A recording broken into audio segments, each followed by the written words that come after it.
Well, think of a country Canada might go to war with, and Denmark likely doesn't spring to mind. But the two nations are in a tug-of-war over a tiny island. Well, now Canada's gone and put its foot down, and that's put a diplomatic chill in the air. Paul Hunter explains. It's a barren, desolate, icy cold, tiny place. Hans Island, the speck in the circle, barely 3 times the size of West Edmonton Mall, more an outcropping of rock than an island proper, sitting, as it does, at the top of the world in the near-frozen waters that separate Canada from Greenland. And therein the problem. Not long ago, the red and white Danish flag was boldly planted terra firma. Turns out the Danes, who rule Greenland, think Hans is theirs. Not to be outdone, Canadian forces showed up this month with a red and white flag of their own.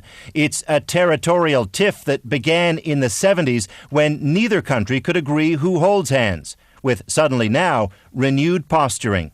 Talk to those young children. Today, Defence Minister Bill Graham waded in. He happened to be in the Arctic a week ago and thought, why not hang out on Hans? So he did. This is a part of Canada. We visited it like we visited every other part of the Arctic that I had an opportunity to visit on this trip.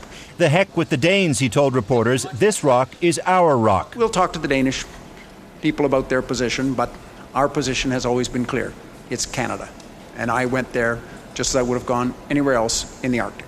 But at Canada's embassy in Copenhagen, Graham's symbolic day trip brought an official protest from the freshly grated Danes. We took note with regret the fact that a member of the Canadian government has visited what we consider part of Danish territory without prior notification.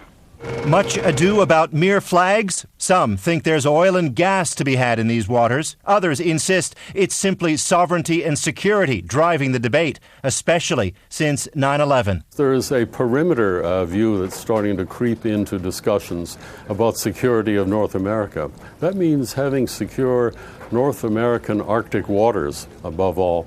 With the two countries each claiming that tiny piece of rock, the long festering word war continues. And though no one thinks that it ever moved beyond that, reports from Copenhagen now say authorities in that country are planning yet another visit to Hans next month. Paul Hunter, CBC News, Ottawa.